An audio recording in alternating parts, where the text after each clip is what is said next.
नमस्कार प्रिय विद्यार्थियों। आज की क्लास हमारी बहुत ही महत्वपूर्ण होने वाली है क्योंकि आज की क्लास में हम BA 5 सेमेस्टर हिस्ट्री के आज हम सेकंड पेपर को भी लेके आ चुके हैं बच्चों। ये हिस्ट्री का आपका जो सेकंड पेपर है, जो भी विद्यार्थी अपना जो कि हिस्ट्री का जो सेकंड पेपर है, एंशिएंट हिस्ट्री आपका ये नहीं है, ये मेडिवल आपका हिस्ट्री है। इसमें आपको पढ़ना है socio culture and economics history of medieval India, जो कि 1200 AD से लेकर के 1700 AD आपको पढ़ना है। ये पेपर जो भी विद्यार्थी अपने सेकंड पेपर के तहत ले रखे हैं उसके लिए क्लास हमारी बहुत ही रामबाण साबित होगी। ये जो है पेपर जो है MJQP का मैं सॉल्व करवा रहा हूँ पिछले 2 वर्षों के, और आपका पेपर भी लगा हुआ है 15 तारीख को। तो सभी विद्यार्थी इस क्लास को देख के जाएंगे। मैंने एंशिएंट हिस्ट्री की क्लास ऑलरेडी करा रखी है, जाकर आप जो है उसी क्लास से ले सकते हैं। पेपर बच्चों इसी प्रकार का आएगा, कोई भी चेंजेस नहीं रहेगा। 2 घंटा आपका समय दिया जाएगा। पूरा पेपर आपका जो है 75 नंबर का ये आपका अर्जित कराया जाएगा। सबसे पहले मैं सेक्शन ए के प्रश्नों को सॉल्व करूंगा। इसमें टोटल आपके 5 प्रश्न आपके आएंगे, जो कि सभी प्रश्नों को उत्तर आपको देना अनिवार्य रहेगा क्योंकि इसमें सभी आपके very short and type question आपके रहेंगे। ये जो है सेक्शन जो आपका ए रहेगा 10 नंबर इसमें कवर आपके होंगे। प्रत्येक प्रश्न आपका 2 नंबर का रहेगा। इसका पहला क्वेश्चन देखिएगा कि चिश्ती जो है संप्रदाय क्या है, इसके बारे में आपको समझाना है। उसके बाद बच्चों जजिया कर क्या है। जजिया कर सभी लोग उसको भली भांति जान भी रहे होंगे। अगला क्वेश्चन देखिएगा कि सती प्रथा, इसके बारे में समझेंगे। उसके बाद अगला जिसमें क्वेश्चन बच्चों आइन ए दहसाला, ये क्या है, इसको समझेंगे। उसके बाद है जौहर प्रथा, ये क्या है, इन सभी क्वेश्चनों को हम समझेंगे। तो सबसे पहले बच्चों चिश्ती संप्रदाय क्या है, इसको समझ लीजिए। तो ये जो है भारत का एक प्राचीन और प्रभावशाली सूफी संप्रदाय है, जिसकी स्थापना 10वीं सदी में अफगानिस्तान के चिश्त नामक स्थान पर हुई थी, जिसे 12वीं सदी में ख्वाजा मोइनुद्दीन चिश्ती जो है, जिसको हम गरीब नवाज के नाम से भी जाने जाते थे, इन्होंने जो इसको भारत लाए। यह संप्रदाय जो है प्रेम, सहगुणता, मानवता, ईश्वर की सेवा पर जो है जोर देता है और भारतीय कल्चर के साथ गहराई से जुड़ा हुआ है, और ख़ासकर अजमेर राजस्थान में अपनी दरगाह के माध्यम से आज भी एक महत्वपूर्ण केंद्र है। अगला भी बच्चों क्वेश्चन आपका इसमें था कि जजिया कर क्या है, इसको समझ लीजिए। जजिया कर क्या होता है, आपके एग्जाम में क्वेश्चन बनेगा। इसको किसने शुरू किया था, इसको किसने ख़त्म किया है, एग्जाम में क्वेश्चन बन सकता है। जजिया कर बच्चों जो है एक प्रकार का टैक्स है। क्या है, एक प्रकार का कर है जो मुस्लिम जो है शासकों के द्वारा लगाया गया था। ये देखो बच्चों, जो टैक्स है ये मुस्लिम जो शासक आए जब देश में, तो उन्हीं ने जो है इस टैक्स को जो है शुरू किया था। ये किसको टैक्स देना पड़ता था बच्चों, जो गैर मुस्लिम थे, मतलब जो है विशेषकर हिंदुओं को, या कर जो है मुख्य रूप से उन लोगों से लिया जाता था जो इस्लाम धर्म को बच्चों नहीं मानते थे। मतलब ये जो टैक्स बच्चों लिया जाता था, जो व्यक्ति इस्लाम धर्म को नहीं मानते थे उसी से जो है टैक्स ही लिया जाता था। बच्चों मैं आपको बता दूं, जब मुस्लिम आक्रमणकारी आए भारत में, क्योंकि मुस्लिम जब आक्रमणकारी नहीं आए थे तो उससे पहले भारत में संपूर्ण जो है हिंदू ही रहते थे। जब मुस्लिम आक्रमणकारी आए व्यापार के माध्यम से, तो यहाँ पर धीरे धीरे जो है, जो कि यहाँ की जो जनता थी ज़्यादा जागरूक नहीं थी, तो इसने जो है यहाँ पर शासन स्टार्ट कर दिया। अपनी जो है कह सकते हो काफ़ी राज्य इसने जीत लिया, राजा बन गए। तो बाद में इसने क्या सोचा कि क्यों ना हम जो है भारत को इस्लामीकरण में बदल दें, मतलब जो है अपना यहाँ से बीज बो दें इस्लाम का, ताकि हमारी आबादी ज़्यादा हो सके। तो इसने क्या किया, बहुत सारे जो आक्रमणकारी थे जो कि इस्लाम के, तो उन्होंने जो है अनेक प्रकार के टैक्स का जो है जिक्र किया, फिर अनेक प्रकार के टैक्स लगाए। खासकर जजिया कर जो है हिंदुओं के लिए एक अभिशाप था, क्योंकि जजिया कर जो है विशेषकर क्योंकि भारत में जो गैर मुस्लिम थे, खासकर हिंदू, तो इनसे जो है टैक्स लिया जाता था। किस लिए लिया जाता था बच्चों, ये अपने धर्म को जो है मानते थे इसलिए। और एक ये भी इनकी शर्त थी कि जजिया कर आप यदि नहीं चुकाना चाह रहे हैं तो आप जो है आप इस्लाम धर्म में जो है आ जाइए, आपको जजिया कर जो है नहीं देना पड़ेगा। तो मतलब जो है जितने भी मुस्लिम आक्रमणकारी आए, उनका मेन उद्देश्य यही था कि भारत को हम इस्लामीकरण में एक इस्लामिक राष्ट्र की जो है कल्पना, या फिर उसी उद्देश्य से आए थे कि हम भारत को भी इस्लामिक जो है देश हम बना दें। ठीक है, जजिया कर क्या है, इसको लागू किसने किया था, हम इसके बारे में चर्चा करें। तो जजिया कर जो कि गैर मुसलमानों पर लगने वाला एक टैक्स था, जिसे मुस्लिम शासकों ने लगाया था। ये जो है समझ लीजिए कि ये एक तरह का गरीब जनता पर दबाव बनाने के लिए लगाया गया था। किस लिए दबाव बनाने के लिए लगाया था, क्योंकि गरीब जितनी भी जनता थी भारत की, इसलिए लगाया गया था। तो मुस्लिम आक्रमणकारी जो थे ये चाह रहे थे कि जो गरीब जो भारत का जो हिंदू है वह जो है क्या बन जाए, मुसलमान बन जाए। ठीक है, और इस टैक्स को जो है देने से बच जाए, इसीलिए जो है टैक्स को मुस्लिम आक्रमणकारियों ने जो है लगाया था।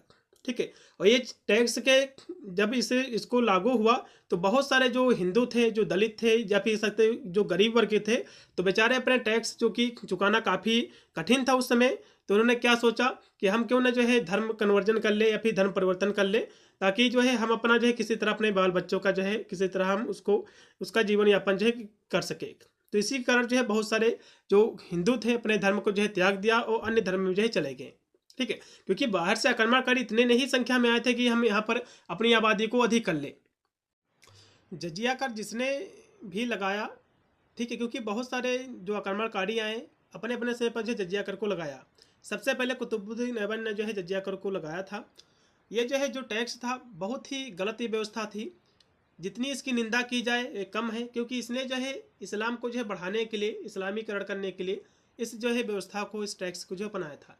ठीक है, इसके हम जो टैक्स है जजिया कर, इसके हम उत्पत्ति की बात करें तो जजिया कर के हम उत्पत्ति की बात करें तो इसकी उत्पत्ति बच्चों पैगंबर मोहम्मद के समय बाईजेटाइन और जो फारसी जो साम्राज्य थे इसके खिलाफ युद्धों के दौरान जो गैर मुस्लिम आबादी थी उसके लिए जो है सबसे पहले जो है टैक्स लगाया गया था। ठीक है, ताकि वे जो है अपना धर्म परिवर्तन कर ले। उसके बाद यदि हम इसकी शुरुआत करें जजिया कर की कि भारत में इसकी शुरुआत कब हुई, तो कुतुबुद्दीन ऐबक ने 1206 से लेकर के 1210 तक भारत में जजिया कर लगाने वाला पहला जो है मुस्लिम शासक था। उसके बाद जो कि इल्तुतमिश ने, ये पहले शासक थे जिन्होंने इसे जो है समाप्त करने का आदेश दिया था। उसके बाद सिकंदर लोदी जो कि कश्मीर में जजिया कर इसने लगाया, जिसे जो है बाद में जैनुल जो है आबदीन ने इसको हटाया। उसके बाद है अहमद शाह जो कि गुजरात के वहाँ के राजा थे, इन्होंने जो है सख्ती से जो है जजिया कर वसूला और जिससे जो है कई हिंदू जो थे मुसलमान बन गए थे। मतलब जो है जो भी आक्रमणकारी थे विदेशी मुस्लिम जो शासक थे, इन्होंने जो है जितने भी मुस्लिम आक्रमणकारी थे सभी ने जो है जजिया कर को लागू किया था अपने अपने समय पर, ताकि यहाँ की जो आबादी हिंदू है उसको हम जो है कन्वर्ट कर सके। और ये इसमें सफल भी हुए, बहुत सारे इसने जो है कन्वर्ट भी कर दिए, ताकि इसी के कारण जो है जो कि विभाजन जब हुआ तो ये जो कि पाकिस्तान बना, अफगानिस्तान बना, तो ये सब इन्हीं लोगों की देन है। उसके बाद अकबर ने जजिया कर को समाप्त किया, लेकिन 1575 में इसको फिर जो है समाप्त किया, लेकिन फिर इसमें जो है इसको लगाया गया, बाद में इसको फिर हटाया गया। ठीक है, उसके बाद औरंगजेब आए, इन्होंने जो है 1658 से लेकर के 1707 तक, ठीक है, इसे जो है फिर लगाया। उन्होंने जो है ब्राह्मण, महिलाओं और बच्चे जो विकलांग है, जो बेरोजगार है, इसको जो है इससे छूट दी, लेकिन यह मुख्य रूप से हिंदुओं से वसूला जाता था। जो इसको नहीं वसूलना चाहता है हिंदू और जो है धर्म परिवर्तन कर ले, इस टैक्स से जो है बच जाएगा। उसके बाद मोहम्मद शाह रंगीला आए, तो यदि हम ये बात कहें कि 1206 से लेकर के ये करीब करीब जो है ये जो है 1748 तक ये टैक्स जो है बराबर जो है मुस्लिम आक्रमणकारी ने जो है इसको लगाते गए अपने अपने समय पर। और यहाँ के बहुत सारे हिंदुओं को, या फिर कह सकते हो बहुत सारे जो हिंदू थे जो गरीब वर्ग के खास कर थे, उनको जो है धर्म परिवर्तन का जो है मजबूर किया इस पर जो है इसको धर्म परिवर्तन करने के लिए। बाद में मोहम्मद शाह रंगीला आए जो कि 1719 से लेकर के 1748 तक, ठीक है, इन्होंने जो है 1720 में जय सिंह के अनुरोध पर इसे जो है स्थायी रूप से समाप्त किया था। तो इसको समाप्त किसने बच्चों किया था? मोहम्मद शाह रंगीला ने। किसके कहने पर बच्चों? जय सिंह के कहने पर। ठीक है, इसके प्रभाव बच्चों क्या हुए? तो यह जो है गैर मुसलमानों पर एक आर्थिक बोझ था, खासकर हिंदुओं के लिए, और जो लोग इसे जो चुकाने में असमर्थ थे वे अक्सर इस्लाम कबूल करने पर मजबूर होते थे। जाहिर सी बात है, कोई यदि गरीब होगा बेचारा, किसी तरह अपने बच्चों का पालन पोषण करता है, किसी को इधर टैक्स लिया जाएगा तो क्या सोचेगा बेचारा। इसीलिए जो है यहाँ की जो आबादी थी, जो गरीब वर्ग था, उसने जो है इस्लाम धर्म को कबूल किया था। ठीक है, जितने भी यहाँ के हिंदू हैं, चाहे अफगानिस्तान बना हो, पाकिस्तान बना हो, ये सारे के सारे कन्वर्टेड हिंदू ही हैं, ना कि कोई मुसलमान। ठीक है, अगला देखिएगा कि सती प्रथा क्या है। और भारत में एक प्राचीन जो कि क्रूर प्रथा थी, जिसमें जो है जो विधवाएं होती थी बच्चों, जिसके पति मर जाते थे, ठीक है, ये अपने पति की जो चिता होती थी बच्चों, उस पर जो है जलकर जो है आत्मदाह कर लेती थी। इसे जो है 1829 में लॉर्ड विलियम पैट्रिक ने गैर कानूनी जो है घोषित किया और राजा राम मोहन ने इसे खत्म करने में अहम जो है भूमिका निभाई। लेकिन बाद में 1987 में सती प्रथा रोकथाम जो कि अधिनियम इसे जो है पूरी तरह से प्रतिबंधित और जो है दंडनीय बना दिया। इस तरह से आपको लिखना है। उसके बाद बच्चों जौहर प्रथा क्या है? जौहर प्रथा क्या है आपके एग्जाम में क्वेश्चन बनेगा। देखो जौहर प्रथा प्राचीन भारत खासकर राजपूतों में जो है प्रचलित एक प्रथा थी, जिसमें जो है युद्ध में हार निश्चित होने पर दुश्मन के हाथ लगने और जो अपमान से बचने के लिए जो रानियां होती थी, मतलब जो है राजपूत की जो होते थे, जो राजा होते थे राजपूत बच्चों, उनकी जो रानियां होती थी, जैसे कि राजपूत उनके जो राजा यदि हार गए युद्ध में, उनकी जो है मृत्यु हो जाती थी, तो जो राजपूत की जो औरतें थे या फिर उनके जो कह सकते हो महिलाएं थी, तो जो महिलाएं थी, जो रानियां थी, ये सामूहिक रूप से किसी जो है अग्निकुंड में ये कूद कर जो है आत्मदेह कर लेती थी। किस लिए कर लेती थी? ताकि उनका जो सम्मान था, उनकी जो अस्मिता थी, ठीक है, और जो उनकी पवित्रता है, इसके प्रतीक के रूप में जो होता था। यह प्रथा सती प्रथा से अलग है, क्योंकि जौहर जो है सामूहिक और युद्धकालीन परिस्थितियों में होता था। देखो सती प्रथा बच्चों क्या है? सती प्रथा में जो है किसी के जो है जब पति मर जाता था तो उसको उसी जो है क्योंकि चिता पर जो है जो कि औरत होती इसकी जो होती थी आत्मदाह करती थी। लेकिन ये जो जौहर प्रथा बच्चों, इसमें क्या है, मान लो राजा का जो है किसी कारण जो है युद्ध में हार गए राजा, तो राजा जो राजपूत की जो रानियां थी, तो वे खास कर ताकि उनके जो दुश्मन थे उन पर जो है किसी प्रकार का जो है अत्याचार ना कर सके, उनकी जो है आबरू को ना लूट सके, तो इसी कारण जो राजपूत की जो महिलाएं होती थी, उनकी रानियां होती थी, तो वे क्या करती थी, अग्निकुंड में, मतलब आग का एक कुंड होता था उस समय, तो उसमें कूद कर जो है अपनी जान जो है गंवा देती थी। ठीक है, चलेगा। और भी यहाँ से लिखा हुआ है कि जौहर प्रथा क्या है? या जो है महिलाओं के द्वारा एक स्वैच्छिक आत्मदाह है, जो युद्ध में हार की आशंका होने पर जो है किया जाता था।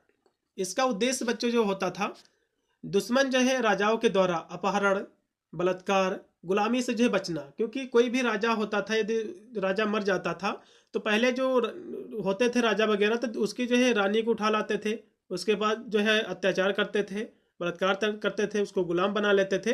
तो इसी कारण इसको जो सम्मान कह सकते हो, जो राजाओं की जो महिलाएं थी, उनका जो सम्मान था, उनकी जो राष्ट्रीय गौरव थी, उसकी रक्षा करने के लिए राजपूत की जो महिलाएं थी, ठीक है, जो रानियां थी, खासकर इसीलिए जो है अग्निकुंड में देकर जो है कूद कर अपनी जो है जान जो है गंवा देती थी, या फिर आत्मदाह जो है कर लेती थी, अपनी जो है आबरू और जो है जो अपहरण थे इससे बचने के लिए।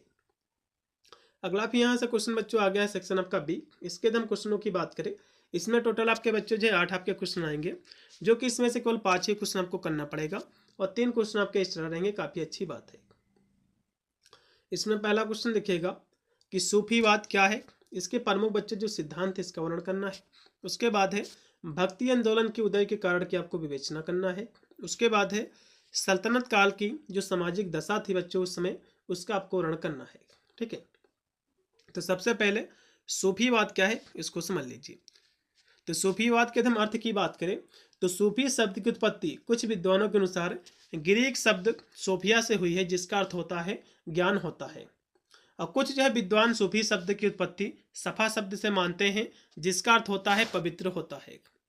कुछ इतिहासकारों का यह भी मानना है कि मोहम्मद साहब के द्वारा स्थापित मदीना की मस्जिद के बाहर जो चबूतरे पर जो बेघर जो व्यक्ति होता था, आश्रय लेकर जीवन व्यतीत करते थे, उन्हें ही जो है सूफी कहा जाता था। सूफीवाद के कुछ जो है लेखक इसकी उत्पत्ति सूफ मतलब जो है ऊन से मानते थे, मतलब जो है ऊनी कंबल ओढ़कर जो संत अपने मत या जो है धर्म का प्रचार करते थे, उन्हें जो है सूफी कहा जाता था।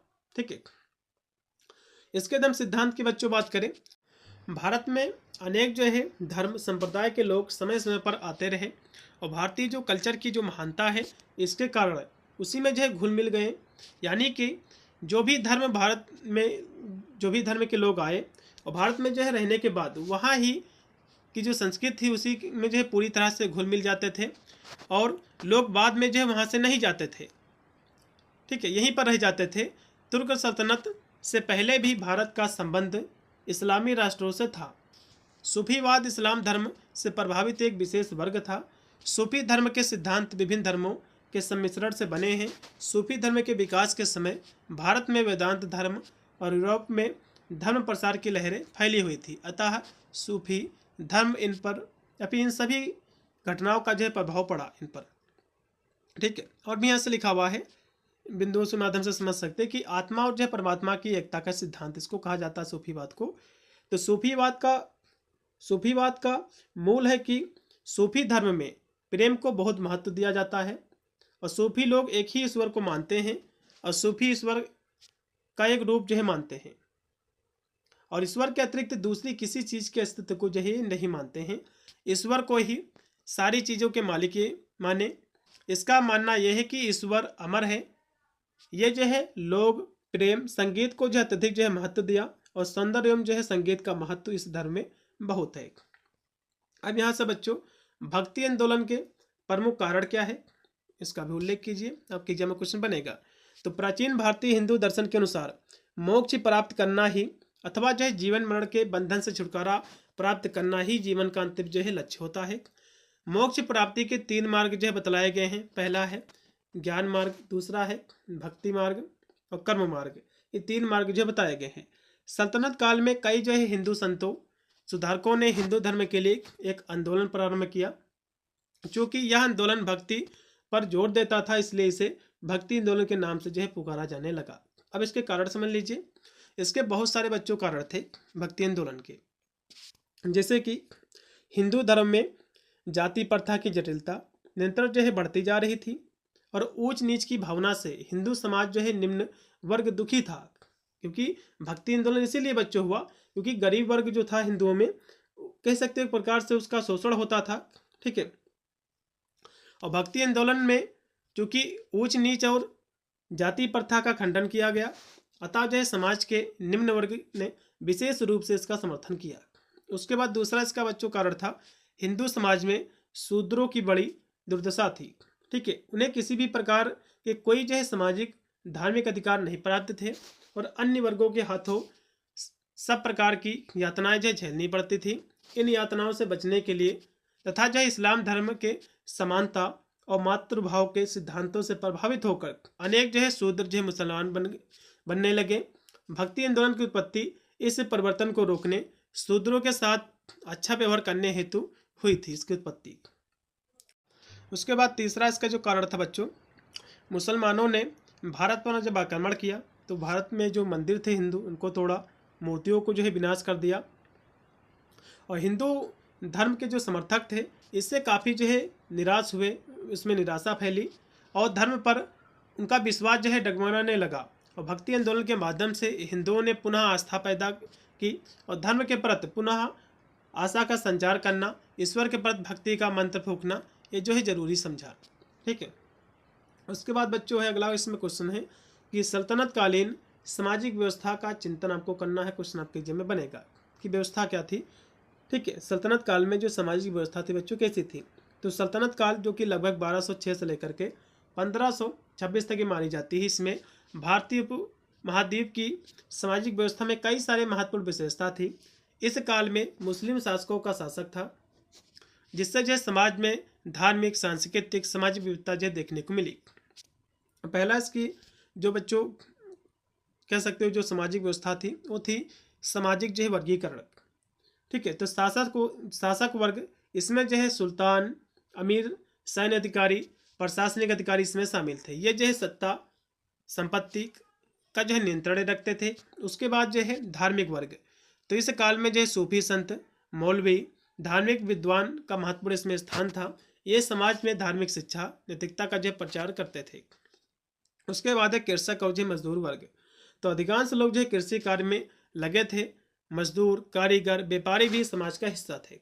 ठीक है, उसके बाद बच्चों जाति और जो है धर्म, तो सल्तनत काल में मुस्लिम और हिंदू समाज के बीच में धार्मिक भेदभाव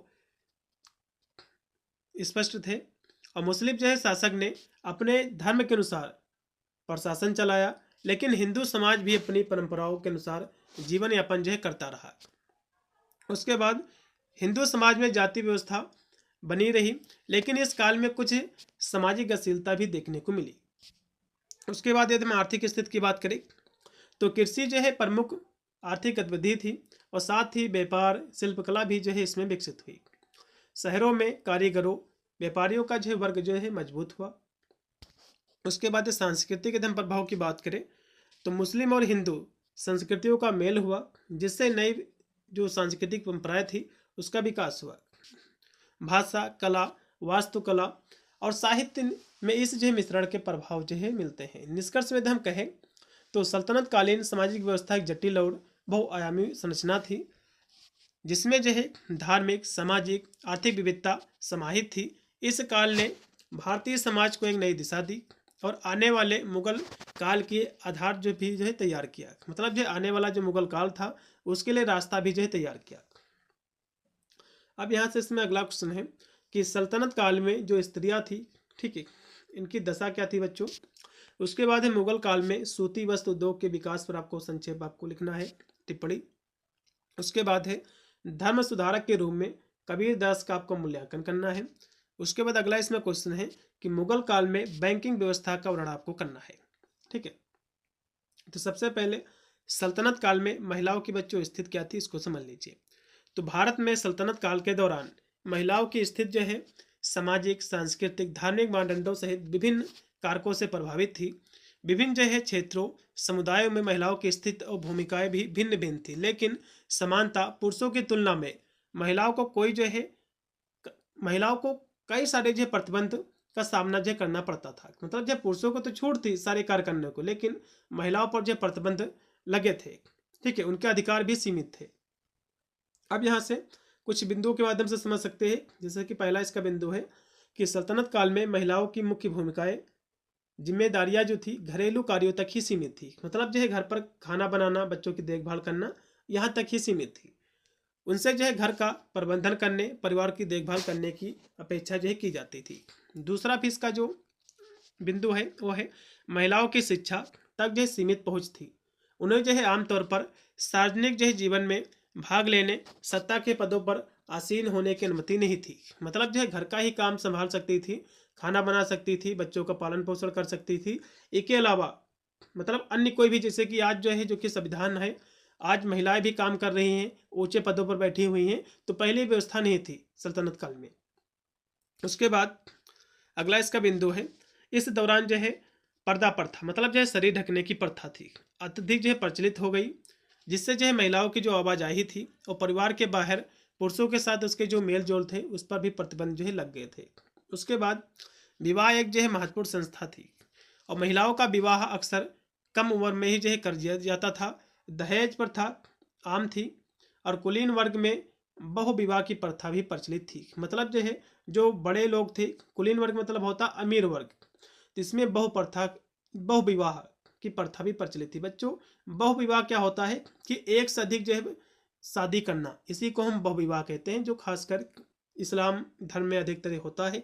एक से अधिक शादियां अलाउ है, हिंदू धर्म में इसका कॉन्सेप्ट ही नहीं है। इन प्रतिबंधों के बावजूद शाही कुलीन परिवार की कुछ महिलाओं ने प्रभाव और जो है शक्ति हासिल करने में कामयाबी हासिल की। उदाहरण के लिए जैसे कि दिल्ली की सुल्तान बनी रजिया सुल्तान, वे जो है महिलाएं इसमें शामिल थी, जिन्होंने रीजेंट या सलाहकार के रूप में जो कार्य किया। और भी यहाँ से लिखा हुआ है कि सल्तनत काल में महिलाओं की स्थिति आमतौर पर सीमित थी, पुरुषों की तुलना में उनके अधिकार अवसर भी जो है सीमित थी। हालांकि कुलीन जो अमीर घर के जो परिवार की जो महिलाएं थी, उनको विशेष जो परिस्थितियों में सत्ता प्रभाव का जो प्रयोग करने में सक्षम थी। उसके बाद देखिएगा बच्चों कि मुगल काल में सूती वस्त्र उद्योग को आपको चर्चा करना है, जो कि भारत का एक प्रमुख और विकसित उद्योग था, जो अपनी उच्च गुणवत्ता विविधता के लिए जो प्रसिद्ध था, जिसमें बंगाल की मलमल, गुजरात के जो कि कैलिको जैसे उत्पाद इसमें शामिल थे। यह उद्योग न केवल घरेलू बल्कि अंतर्राष्ट्रीय व्यापार का एक बड़ा हिस्सा था, जिसे शाही संरक्षण, कुशल जो है कारीगरों का समर्थन प्राप्त था। लेकिन बाद में राजनीतिक अस्थिरता के कारण इसका जो पतन हुआ, ये समाप्त हो गया। उसके बाद देखिएगा बच्चों कबीर दास का, जो कि एक महान धर्म सुधारक थे, ठीक है, इसका आपको जो है टिप्पणी करना है इस पर आपको। क्योंकि कबीर दास एक महान धर्म सुधारक थे, जिन्होंने धार्मिक पाखंड, अंधविश्वास, जाति जो प्रथा था उसका जो है भेदभाव किया और कड़ी जो है प्रहार किया उस पर।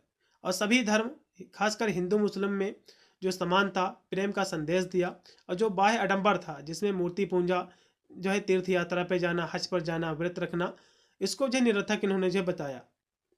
और सच्ची भक्ति, मानवीय मूल्य, सत्य, अहिंसा, सदाचार, विनम्रता पर इन्होंने जोर दिया, जिससे जो है उन्होंने समाज को एक नई दिशा दी, मानवता का जो है कल्याण इन्होंने चाहा। तो इनके हम कुछ धर्म सुधार के रूप में हम कुछ इनके महत्वपूर्ण बिंदुओं पर चर्चा करेंगे, जैसे कि धार्मिक जो कि आडंबरों का खंडन।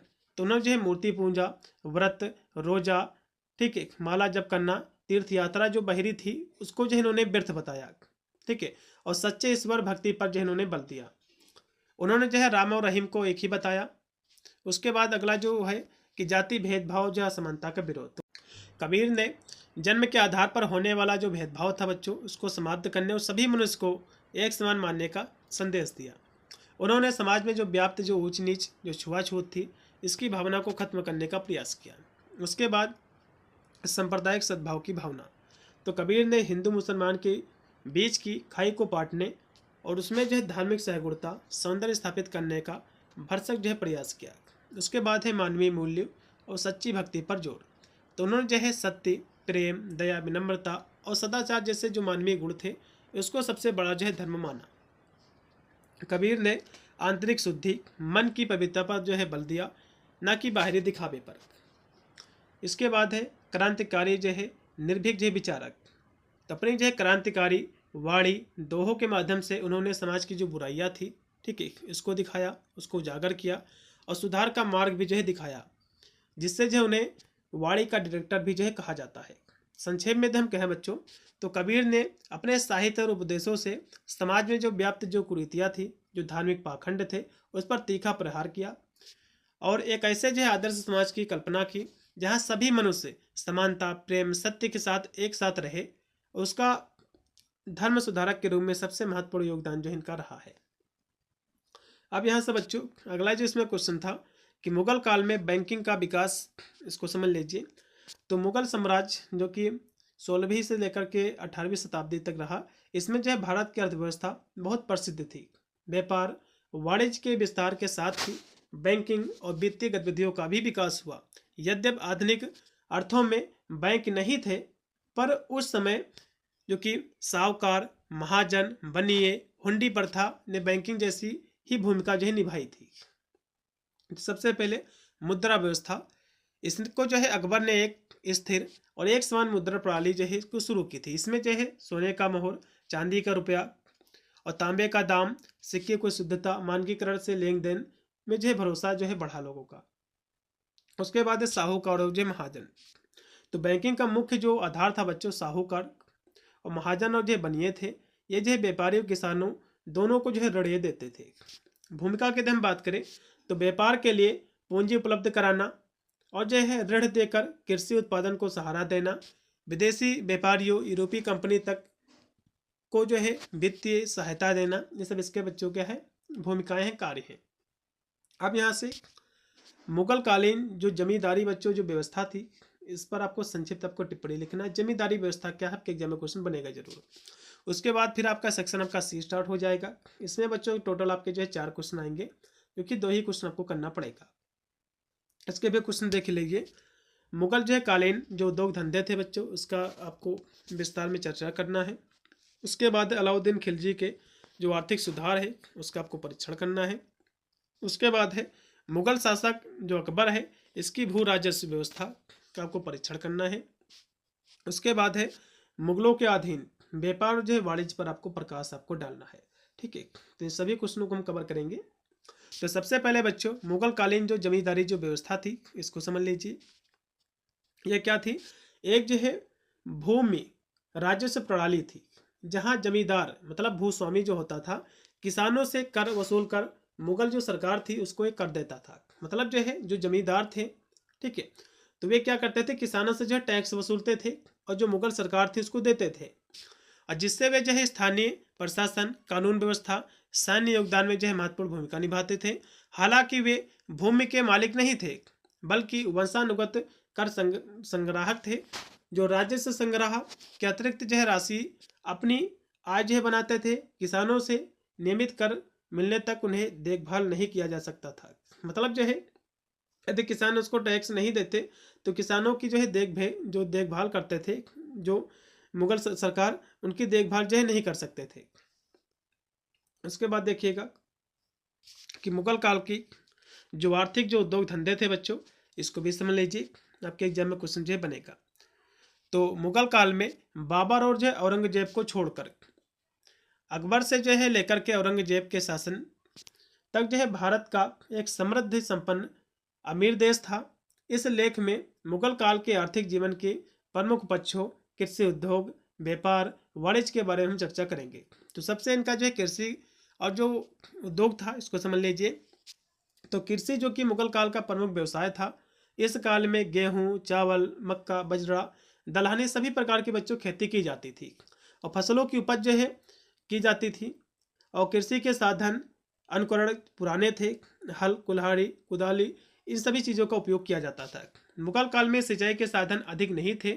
सिंचाई के लिए बच्चों कुआं, तालाब, नदियों का पर जो है निर्भर जो है लोग रहते थे। उसके बाद देखिएगा सल्तनत काल में मालगुजारी प्रथा रही थी और अकबर ने जो है इसमें परिवर्तन किए और जो है 1580 में यह 6 साल का जो है इसको कर दिया गया। इसके अनुसार जमीन को 6 भाग में बांटा गया और साम्राज्य की भूमि की नाप की गई। पोलज, पतौड़ी, पच्चड़ और जो है बंजर, मतलब जिस प्रकार की भूमि थी इसको जो इन्होंने नाम दिया कि किस भूमि पर ज़्यादा जो है अनाज उगता था, उसको अलग अलग जो है नामों से संबोधित किया। और उपज का जो है तिहाई भाग लगान के रूप में जो है लिया जाता था। लगान का निश्चित भाग ही किसानों से लिया जाता था। यह जो है रैयतवारी प्रथा थी। और इसके अलावा ग्रामीण क्षेत्र के जो लोग थे ये कृषि के अलावा छोटे छोटे जो उद्योग धंधे थे इसको भी करते थे। ये जो धंधे कृषि की उपज पर आधारित रहते थे और छोटे छोटे उद्योग धंधे जो परंपरागत होते थे, जैसे कि टोकरी बनाना, गुड़ बनाना, तेल, मिट्टी के बर्तन बनाना, ये सब चीज़ें इसमें शामिल थे। लोहे के औजार बनाना भी जो करते थे। ठीक है, इन लोगों को सामाजिक बंधनों का भी सामना करना पड़ा। गांव में खेतिहर किसानों के अलावा श्रमिक भी थे और प्राय जो है दलित वर्ग भी होते थे और सरकार जो है अधिकारी इनसे जो है बेगार का काम भी जो है करवाते थे।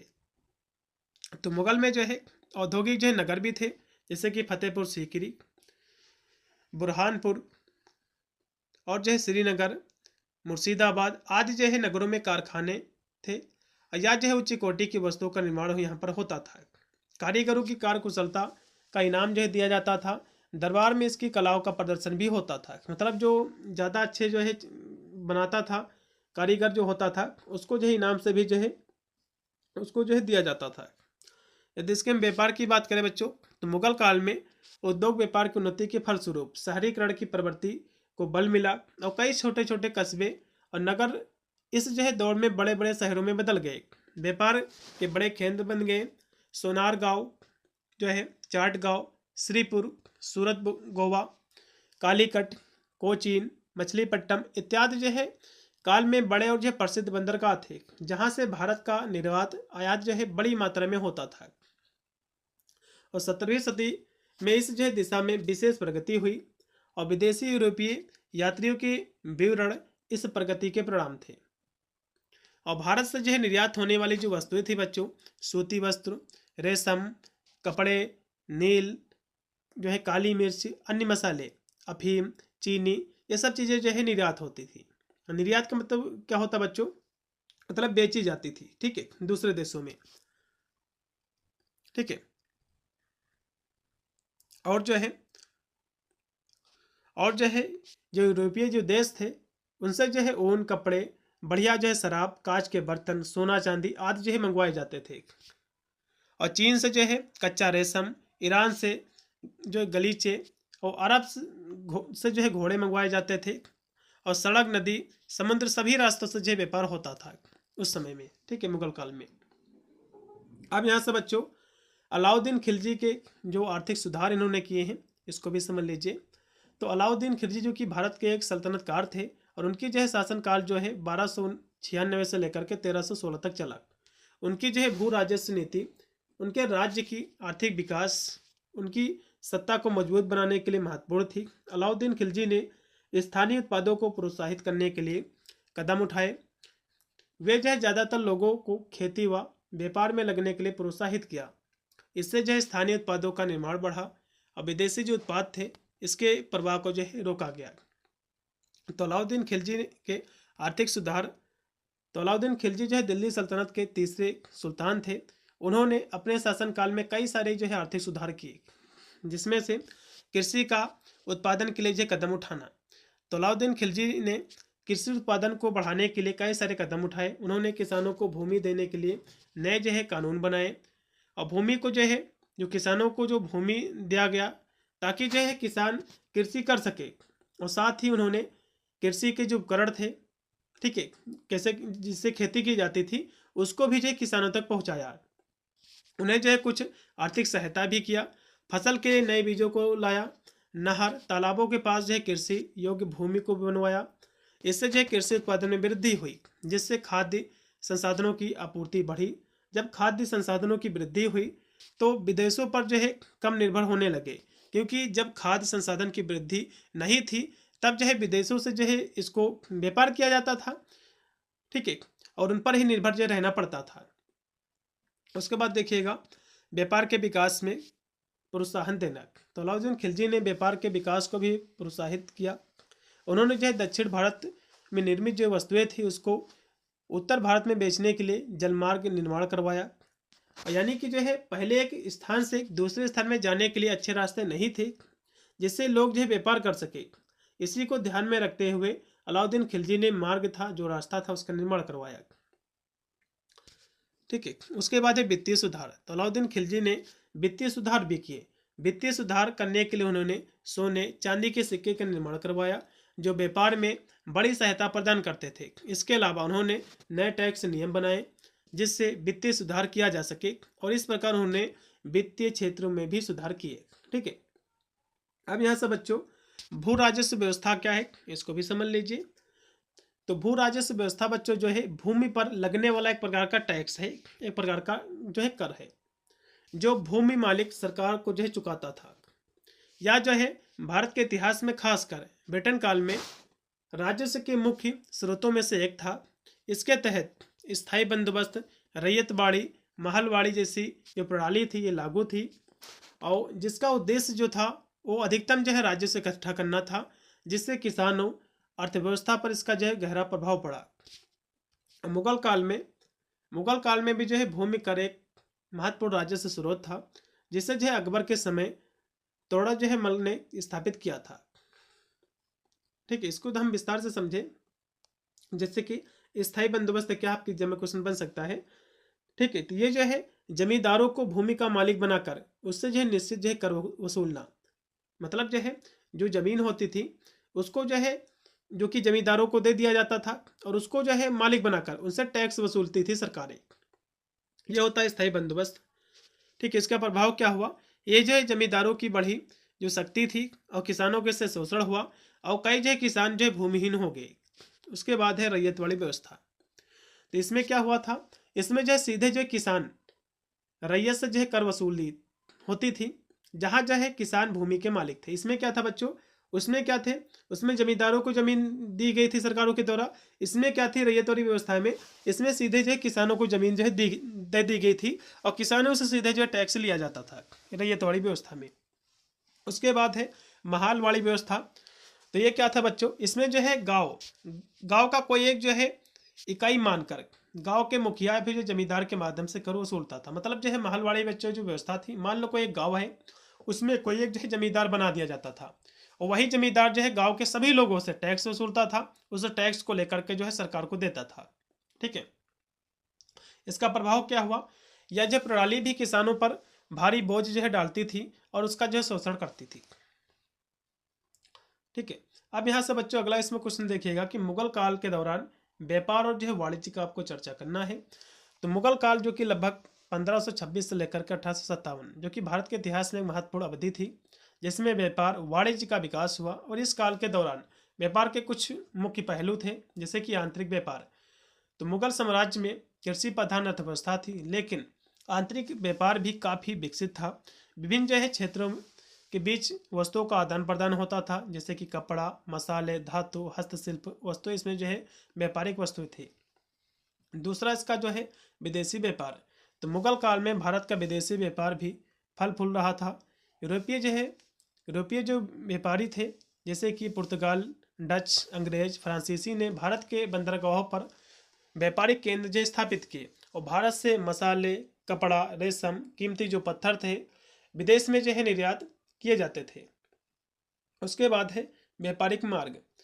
तो व्यापार के लिए सड़क, नदियाँ और समुद्री मार्ग जो विकसित हुए। विशेष रूप से गंगा, सिंधु नदियाँ व्यापार के लिए जो प्रमुख मार्ग थी। उसके बाद है मुद्रा और जो बैंकिंग। तो मुगल काल में बच्चों मुद्रा का प्रचलन था और कुछ हद तक बैंकिंग व्यवस्था भी विकसित थी। व्यापारियों के लिए ऋण, वित्तीय सहायता भी जो है उपलब्ध था। उसके बाद है शहर और जो है बाजार। तो मुगल काल के दौरान बच्चों कई सारे जो है शहर विकसित हुए जो व्यापार के केंद्र बने, जैसे कि दिल्ली, आगरा, लाहौर, अहमदाबाद जैसे शहरों में जो है बड़े बड़े बाजार और हाट जो है लगे थे। उसके बाद है सरकारी नियंत्रण।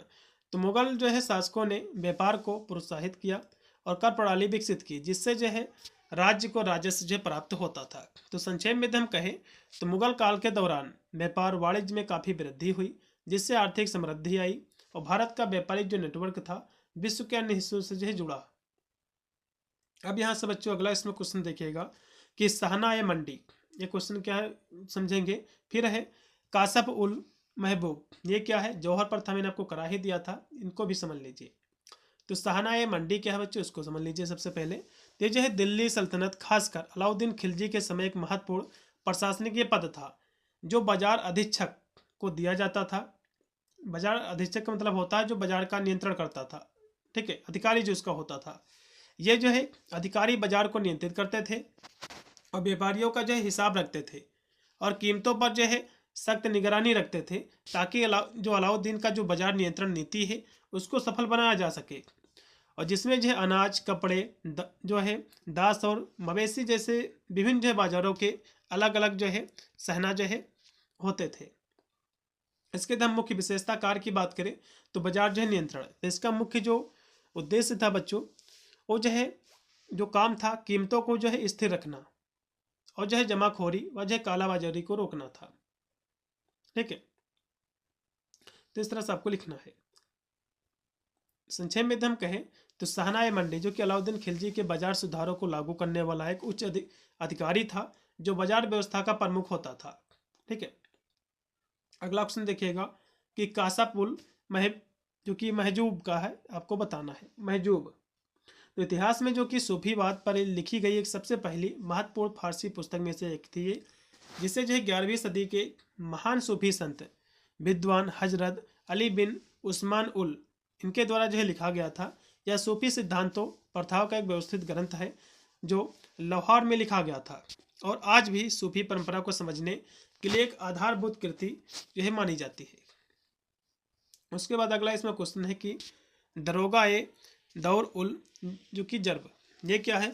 उसके बाद है करोड़ी क्या है, इनको भी समझेंगे, ठीक है। तो दरोगा ए दार उल हर्ब क्या है, यह जो है इस्लाम के पारंपरिक जो है वर्गीकरण का एक शब्द है जिसका अर्थ होता है कि युद्ध का घर, यानी जो है अशांति का क्षेत्र। मतलब जो है यह उन देशों या फिर क्षेत्रों को संदर्भित करता है जहां पर शरिया कानून जो है नहीं होता है, जो मुस्लिम शासकों के अधीन नहीं है और जो इस्लामी अवधारणा के अनुसार शांति और जो है संधि से बाहर है। हालांकि आधुनिक समय में इस अवधारणा को कम लागू किया जाता है क्योंकि संयुक्त राष्ट्र जैसे अंतर्राष्ट्रीय संधियों ने राष्ट्रों के बीच संबंधों को शांतिपूर्ण जो है बना दिया, ठीक है।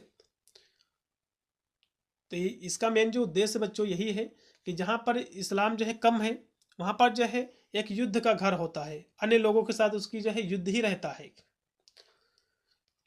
जैसे कि भारत में। इसको और हम विस्तार से हम समझे तो दारुल जो है हर्बे क्या है, अरबी का ये शब्द है जिसका अर्थ होता है कि युद्ध का घर है। मतलब जो है उन गैर इस्लामी देशों के लिए इस्तेमाल होता है जहाँ पर इस्लामी कानून शरिया जो है नहीं चलता है। उसके बाद है दार उल इस्लाम क्या है, तो इसके विपरीत है क्योंकि इस्लाम का घर उन क्षेत्रों को कहते हैं जहाँ पर इस्लामी शासन या फिर जो है कानून होता है। उसके बाद ऐतिहासिक हम संदर्भ कहें में देखें तो यह शब्द जो है पुराने समय में मुस्लिम और जो है गैर मुस्लिम दुनिया के विभाजन को दर्शाता था, लेकिन आधुनिक युग में विशेषकर उपनिवेशवाद के बाद इसकी प्रासंगिकता जो है कम हो गई। आधुनिक यदि हम व्याख्या की बात करें तो कई जो है इस्लामी विद्वान मानते थे कि संयुक्त राष्ट्र जैसे वैश्विक समझौते के कारण गैर इस्लामी जो देश थे अब जो है दार उल अहद मतलब जो है संधि का घर इसको जो है माने जाते हैं, ना कि दार उल हर्ब। ठीक है, संक्षेप में हम कहें तो यह जो है एक ऐतिहासिक और धार्मिक जो है वर्गीकरण है जो इस्लामी कानून के आधार पर दुनिया को विभाजित करता था, लेकिन समकालीन दुनिया में इसकी परिभाषा बदल गई। अगला इसमें बच्चों क्वेश्चन था कि करोड़ी क्या है। तो इतिहास में बच्चों करोड़ी शब्द का संबंध मुख्य रूप से मुगल काल के एक राजस्व अधिकारी से था, और जिसे एक जो कि एक करोड़ का मतलब होता है कि 10 लाख रुपए के राजस्व वाले क्षेत्र से लगान वसूलने भूमि का मूल्यांकन करने के लिए नियुक्त जो किया जाता था। मतलब जो है ये जो मुगल काल का एक राजस्व अधिकारी होता था, इसको आदेश दिया जाता था कि आप अपने क्षेत्र में जाओ, वहां पर 1 करोड़ रुपए मतलब 1 करोड़ जो है टैक्स वसूलो, ठीक है, रुपए के रूप में। लेकिन यह जो है प्रणाली में भ्रष्टाचार उत्पीड़न के कारण यह जो है विफल रही और किसान इससे जो है परेशान थे। यह शब्द जो है करोड़ मतलब जो है 10 लाख संख्या से जुड़ा है और मध्यकाल में कर वसूलने वाली अधिकारी को जो है संदर्भित करती है। ठीक है, इस तरह से आपको लिखना है। चलिए अगला भी क्वेश्चन देखिएगा बच्चों कि सल्तनत काल में गुलामों की दशा का आपको जो है विवेचना करना है। उसके बाद अलाउद्दीन खिलजी के शासनकाल में एकता व्यवस्था क्या है बच्चों, एकता व्यवस्था समझ लीजिए। ये क्वेश्चन आपके एग्जाम में शॉर्ट में फंस सकता है कि एकता व्यवस्था क्या है, तो दोनों क्वेश्चन समझिएगा। सबसे पहले दिल्ली सल्तनत के दौरान जो गुलाम थे, जो दास थे, इनकी जो है स्थिति क्या थी, तो स्थिति जो है बहुआयामी थी, जहाँ वे केवल जो है घरेलू नौकर ही नहीं थे बल्कि सैन्य और जो है प्रशासनिक सत्ता का महत्वपूर्ण हिस्सा भी थे। तो इसको हम कुछ मुख्य बिंदुओं के माध्यम से समझ सकते हैं। तो दोहरी जो है श्रेणी, तो गुलामों को मुख्य रूप से 2 श्रेणियों में जो है बांटा गया था। पहली श्रेणी थी बच्चों कुलीन जो है गुलाम, जैसे कि तुर्क गुलाम और जो है मामलुक, ठीक है, जिन्हें जो है युद्ध शासन के लिए जो है शिक्षित किया जाता था। वे जो है सुल्तान तक भी जो है बन सकते थे। मतलब जब गुलाम जो बनाए जाते थे उस काल में तो 2 प्रकार के गुलाम थे। एक जो है कुलीन गुलाम थे जिसको जो है सिखाया जाता था युद्ध करने के लिए, सेना में भर्ती करने के लिए, और दूसरी ओर थे घरेलू जो है खेतीहर गुलाम, जिनके द्वारा जो है खेती कराया जाता था, काम कराया जाता था घर का। ठीक है, और जिनकी स्थिति जो अत्यंत जो है दयनीय थी, उन्हें जो है कठोर श्रम मतलब मेहनत करना पड़ता था। उसके बाद सैन्य और जो प्रशासनिक भूमिका, तुर्क गुलामों को उनकी वफादारी कौशल के कारण जो है उच्च पदों पर नियुक्त किया जाता था। इल्तुतमिश ने गुरफान चेहगानी जो कि 40 जो है गुलामों का एक दल था, इसको बनाया था जो सत्ता के केंद्र में। तो देखो बच्चों आपके एग्जाम में आप क्वेश्चन ये भी फंस सकता है कि तुर्कान चहलान क्या है। तो ये जो है 40 गुलामों का एक दल था, ठीक है, जो सत्ता के जो है केंद्र थे। कुतुबुद्दीन ऐबक और जो बलवंत थे जैसे जो है शासक स्वयं कभी जो गुलाम नहीं रहे थे। उसके बाद देखिएगा गुलामों की संख्या और जो है विभाग, तो फिरोज शाह तुगलक के शासनकाल में गुलामों की संख्या लगभग 1,80,000 तक पहुंच गई थी, और उनसे जो है गुलामों की देखभाल के लिए एक अलग दीवान ए जो कि बंदागान की जो है स्थापना की गई थी। उसके बाद है बाजार जो है कीमत, तो गुलामों का बाजार में खुलेआम व्यापार होता था। मतलब जो है जो गुलाम थे उनको बेचा जाता था। अलाउद्दीन खिलजी के समय एक साधारण गुलाम की कीमत जो है एक दूध देने वाली भैंस के बराबर थी। मतलब जो है गुलामों को एक भैंस से जो है बेच लेते थे कि गुलाम को इसको ले जाओ, अब इसके बदले जो एक भैंस को अब दे सकते थे, इसके बराबर जो है मानते थे। उसके बाद महिलाओं की तम स्थिति की बात करें तो महिला जो गुलाम थी, जो महिलाएं जो गुलाम बनाई जाती थी, इसका उपयोग जो है मुख्य रूप से घरेलू जो कार्य होते थे, जो हरम की जो सेवा होती थी, इसके लिए किया जाता था। युद्ध में बंदी बनाई गई महिलाओं की स्थिति जो है अक्सर सबसे खराब थी, उनके साथ जो है अत्याचार किया जाता था।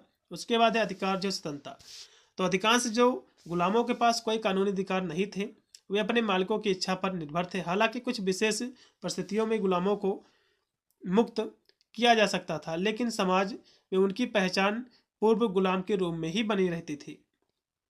ठीक है, तो सल्तनत काल में गुलामी केवल शोषण तक जरिया नहीं था बल्कि सामाजिक और राजनीतिक संस्था भी जो है बन चुकी थी। इस तरह से आपको लिखना है। अब यहाँ से बच्चों एकता व्यवस्था क्या है, आपको आपके एग्जाम में क्वेश्चन बनेगा। तो एकता व्यवस्था जो कि एक महत्वपूर्ण व्यवस्था है भूमि और जो है राजस्व की, इसकी मुख्य विशेषता की बात करें तो इसकी शुरुआत भारत में एकता प्रथा की शुरुआत इल्तुतमिश ने की थी। इसकी परिभाषा की बात करें तो सुल्तान और सैनिकों और अधिकारियों को नगद वेतन के बदले भूमि का एक क्षेत्र आवंटित मतलब दिया जाता था, इसी को हम भैया एकता कहते हैं। अब एकतादार क्या होता है? एकता प्राप्त करने वाला जो व्यक्ति होता था, जिसको एकता दिया जाता था, उसी को हम एकतादार कहते हैं। और इसका मुख्य जो कार्य था उस क्षेत्र से लगान वसूलना, अपनी सेना का रखरखाव करना, जरूरत पड़ने पर सुल्तान को सैन्य सहायता देना इसका उद्देश्य था। उसके बाद है स्वामित्व। तो एकतादार जो होता था भूमि का मालिक नहीं होता था, उसे जो है केवल वहाँ के राजस्व मतलब जो है टैक्स वसूलने का अधिकार था। और वह जो है पद जो है आमतौर पर जो कि हस्तांतरित था मतलब जो है ट्रांसफर होता रहता था, वहाँ पर आदमी जो है एक दूसरा आता जाता रहता था। उसके बाद है जो कि फवाजिल। एकतादार अपने जो खर्च होता था सैनिकों के वेतन के बाद जो शेष जो बचता था वो जो है उसको बचाता था, उसे जो है सरकारी खजाने में जमा करता था, जिसे हम फजाविल जो है कहा जाता था। तो अलाउद्दीन खिलजी ने इस व्यवस्था में सुधार करते हुए कई छोटे छोटे एकता थे उसको समाप्त कर दिया, जबकि फिरोज शाह तुगलक ने इसे जो है वंशानुगत जो है बना दिया था। अब यहाँ से बच्चों अगला क्वेश्चन है कि भू राजस्व की जो है जब्ती व्यवस्था क्या है बच्चों, इसकी विशेषता हम समझेंगे। ठीक है, तो जब्ती व्यवस्था क्या, इसको समझो। तो भू राजस्व की जब्ती व्यवस्था जो कि मुगल सम्राट अकबर के समय विशेषकर राजा तोरड़मल के द्वारा 1582 में शुरू की गई एक भू राजस्व प्रणाली थी, जिसमें भूमि को माप कर मतलब जो है भूमि की उसको मापा जाता था, मेजरमेंट उसका किया जाता था, उसकी उर्वरा क्या है उसके आधार पर उसको वर्गीकरण किया जाता था कि कौन सी मिट्टी में ज़्यादा जो है फसलें उगती हैं, उसको जो है वर्गीकरण किया जाता था। और पिछले 10 वर्षों की औसत उपज कीमतों के आधार पर नगद के रूप में जो है राजस्व तय किया जाता था, जिसे हम 10 साला प्रणाली या जो है आईने जो कि 10 साला भी कहते थे। मतलब जो है जमीन की जो है माप की जाती थी, उसकी गुणवत्ता को जो है मापा जाता था कि ये कितनी जो है कह सकते इसमें पैदा हो सकती है फसल, तो उसी के आधार पर पिछले 10 वर्ष की जो उपज होती थी, जो उसकी कीमत के आधार पर किसानों से भैया नगद के रूप में राजस्व जो है लिया जाता था। इसी को हम जो कि 10 साला प्रणाली आईने 10 साला भी कहते हैं। इस तरह से आपको लिखना है। अब यहाँ से बच्चों जो कि जब्ती व्यवस्था क्या है इसको भी समझ लीजिए, इसके गुण क्या हैं। तो जब्ती व्यवस्था बच्चों इसकी विशेषताओं की हम बात करें, यह भी मैंने आपको जब्ती व्यवस्था बताई, या जो है भूमि मापन का मानकीकरण करती थी, पिछले जो है 10 वर्षों के औसत उत्पाद कीमतों के आधार पर राजस्व तय करती थी, किसानों को नगद भुगतान करना पड़ता था, जिससे भूमि एक व्यापारिक जो है वस्तु बन गई। और इसके जो है नुकसान में किसानों पर जो है भारी जो है कर्ज, साहूकार का जो है बढ़ता नियंत्रण, उपज खराब होने पर जोखिम का बोझ शामिल इसमें था, जिससे कई किसान जो है भूमिहीन हो गए। ठीक है, और जमींदार क्या अमीर बन गए। इसकी हम विशेषताओं की बात करें बच्चों, जिसमें सबसे पहले भूमि का मानकीकरण होता था, जिसको इलाही हम गज कहते थे, मतलब जो है और बीघा जैसी इकाइयाँ के रूप में इसका जो प्रयोग होता था, जिससे भूमि की जो है पैमाइश जो है की जाती थी। उसके बाद है पिछले जो है 10 वर्षों की औसत देखी जाती थी, कितना जो है उसमें रकम पैदा होती, उसी के आधार पर राजस्व जो है लिया जाता था किसानों से। तो इस तरह से इसके बारे में हमको लिखना है। इसकी बुराइयाँ क्या थी बच्चों? तो किसानों पर जो है भारी बोझ, क्योंकि निश्चित नगद भुगतान के कारण किसानों को खराब फसल होने पर भी उतना ही कर देना पड़ता था, जिससे वे जो है कर्ज में डूब गए। और साहूकार पर जो है निर्भरता, तो कर्ज है चुकाने के लिए किसानों को साहूकार से ऊंचे ब्याज पर कर्ज लेना पड़ता था, जिससे वे कर्ज के जाल में जो है फंसते गए। उसके बाद भूमि का जो कि व्यापारीकरण, तो भूमि को एक जो कि चल संपत्ति मतलब जो है चल वस्तु माना जाने लगा, जिससे जो है बेचा जा सकता था, जिससे भूमिहीन किसानों की संख्या जो है बढ़ी। फिर है जमींदारों का जो है सशक्तिकरण, तो जमींदार और जो है अधिकारी किसानों से जबरन जो है वसूली करते थे और अधिक जो है लाभ कमाते थे, जिससे जो है वे धनी होते रहे। उसके बाद अस्थिरता का जोखिम, तो उपज की जो है अनिश्चितता की स्थिति में सारा जोखिम अकेले किसान को उठाना पड़ता, और जिससे बाद जो है व्यवस्था उनके लिए नुकसानदेह जो है थी। अब इसमें बच्चों अगला जो इसमें क्वेश्चन है कि उन टकसालों के नाम आपको बताना है जो तीनों प्रकार के मुगल सिक्के, मुहर, रुपया जो है, दाम जो है ढाले जाते थे, उनको भी समझ लीजिए। ठीक है, तो मुगल काल के दौरान मुहर मतलब सोना, रुपया मतलब जो है चांदी उसमें चलता था, और दाम मतलब होता है तांबा। तीन प्रकार के सिक्के जो है ढालने की प्रमुख जो टकसालें थी निम्नलिखित हैं। एक थी आगरा। आगरा जो कि एक साम्राज्य की मुख्य टकसाल थी, जहाँ तीनों जो धातुएं थी सिक्के बड़ी मात्रा में जो है ढाले जाते थे, मतलब बनते थे। उसके बाद है दिल्ली, क्योंकि कह सकते हो दिल्ली जो कि होने के नाते यहाँ सोने, चांदी, तांबे के सिक्के का जो है नियमित जो उत्पादन होता था। उसके बाद लाहौर, जो कि उत्तर पश्चिम का प्रमुख जो है व्यापारिक केंद्र होने के कारण यहाँ तीनों प्रकार की मुद्राएं भी जो है ढाली जाती थी। उसके बाद सूरत में भी ढाली जाती थी, जो कि पश्चिमी तट का मुख्य बंदरगाह होने के कारण यहाँ विदेशी व्यापार का केंद्र था। यहाँ मुहर, रुपया, दाम तीनों का प्रचलन जो है होता था। उसके बाद है जो कि अहमदाबाद, तो गुजरात की इस जो है प्रमुख टकसाल में भी तीनों जो धातुएं थी सिक्के के रूप में तैयार होती थी। तो ऐतिहासिक जो है परिणामों के अनुसार अकबर के शासनकाल के अंत में लगभग 42 जो है टकसालें थी, जिसमें से केवल कुछ जो है चुनिंदा केंद्रों पर ही तीनों जो है धातु के सिक्के जो है ढालने की सुविधा उपलब्ध थी। इतना आपको लिखना बच्चों। उसके बाद है मुगल बैंकिंग व्यवस्था में सराफ क्या है, इसके महत्व आपको बताना है, इसको भी समझ लीजिए। तो मुगल बैंकिंग व्यवस्था में सराफ, जिसको हम सिक्का जो है परिवर्तन, मतलब जो है आप जो मुद्रा थे उसको बदल सकते थे, सोने से चांदी में, चांदी से तांबा में, ये जो है प्रणाली थी। इसका महत्व बहुत था, और वे जो है मुद्रा बदलने के माध्यम से धन जो है स्थानांतरित करने, व्यापार को जो है ऋण देने और शाही खजाने के लिए राजस्व संग्रह में महत्वपूर्ण भूमिका निभाते थे, जिससे व्यापार अर्थव्यवस्था को एक गति मिली थी और आधुनिक बैंकिंग के आधार की जो है नींव भी पड़ी थी। उसके बाद बच्चों है कि भक्ति आंदोलन एक आंदोलन था या फिर जो है क्रांति थी, इसको आपको बताना है। तो भक्ति आंदोलन एक जो कि धार्मिक आंदोलन से कहीं बढ़कर और जो है व्यापक सामाजिक सांस्कृतिक क्रांति थी, जिसने जो है कर्मकांडों, जाति भेदभाव को चुनौती दी और व्यक्तिगत जो है भक्ति पर जोर दिया और सभी के लिए जो है आध्यात्मिकता को सुलभ बनाया, जिससे सामाजिक ढांचे में मौलिक जो है बदलाव आया और भारतीय संस्कृति पर गहरा प्रभाव पड़ा। इसके लिए इसे जो है क्रांति आंदोलन कहना अधिक सटीक है, क्योंकि इसने जो है केवल धर्म ही नहीं बल्कि समाज और संस्कृति में भी परिवर्तन लाए। तो इस तरह से आपको बच्चों जो है लिखना है। ठीक है, एकदम संक्षेप में एकदम कहे तो भक्ति आंदोलन ने मध्यकालीन भारत के सामाजिक, सांस्कृतिक, धार्मिक जो है ताने बाने को नया रूप दिया।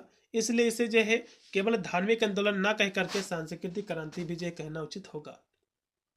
अब इसमें अगला जो क्वेश्चन है कि सल्तनत कालीन समाज और जो संस्कृति के जो प्रमुख तत्व है इसके आपको विवेचना करना है। तो सल्तनत कालीन जो समाज था बच्चों, हिंदू और जो मुसलमान संस्कृति के मिश्रण से बना था, जिसमें जो है शासन वर्ग, धार्मिक वर्ग और जो है मजदूर वर्ग इसमें प्रमुख थे। जाति व्यवस्था कायम रही, लेकिन दास प्रथा भी कभी जो है प्रचलन था। स्त्रियों की स्थिति जो है पहले से काफ़ी इसमें खराब थी, जबकि वास्तुकला, साहित्य, भाषा में इंडो इस्लामिक शैली का विकास हुआ, जो कला संस्कृति के संगम को दर्शाता है। हालांकि धार्मिक तनाव भी इसमें जो है मौजूद थे। उसके बाद बच्चों है मुगल काल में जागीर क्या है और इसका जो है भू राजस्व प्रबंधन किस पर होता था, उसको भी समझ लीजिए। तो मुगल काल में बच्चों जागीर जो है भूमि का एक ऐसा जो है अनुदान था जो अधिकारियों, मतलब जो है मनसबदारों को उनकी सैन्य और प्रशासनिक सेवा के बदले वेतन के रूप में दिया जाता था। मतलब जो है जागीर क्या थी बच्चों, जैसे कि कोई सैनिक होता था जो तैनात होता था, सेवा करता था, तो उसके जो है वेतन के बदले में उसको दिया जाता था, और जिसमें जो है उन्हें उस भूमि से भू राजस्व मतलब लगान वसूलने का अधिकार मिलता था, ना कि भूमि का मालिकाना हक। तो जमींदार इस राजस्व से अपनी सेना का खर्च उठाते थे और प्रशासन को चलाते थे, जिसे भागीदारी व्यवस्था भी कहते हैं, या जो अकबर के समय विकसित हुई थी। तो इस तरह से आपको लिखना है इसको भी। अब इसमें बच्चों लास्ट में है कि मुगल भारत में नील, सोरा, चीनी और जो अन्य जो कृषि उत्पाद थे उसका अंतर्राष्ट्रीय और जो है अंतर्देशीय व्यापार तथा जो है कर प्रणाली पर आपको निबंध आपको लिखना है। तो मुगल कालीन भारत में कृषि उत्पादों का व्यापार, कर प्रणाली अर्थव्यवस्था का मुख्य आधार थे, और 16वीं जो 17वीं शताब्दी के दौरान भारत एक प्रमुख कृषि निर्यातक देशों में से जो है उभरा था। तो सबसे पहले प्रमुख जो कृषि उत्पाद जो उनका व्यापार था इसको समझेंगे। सबसे पहले नील। नील देखो मुगल काल में नील सबसे महत्वपूर्ण वाणिज्य फसल थी। इसका उत्पादन मुख्य रूप से बयाना मतलब आगरा और गुजरात में होता था। बयाना का नील अपनी उच्च क्वालिटी के लिए प्रसिद्ध था।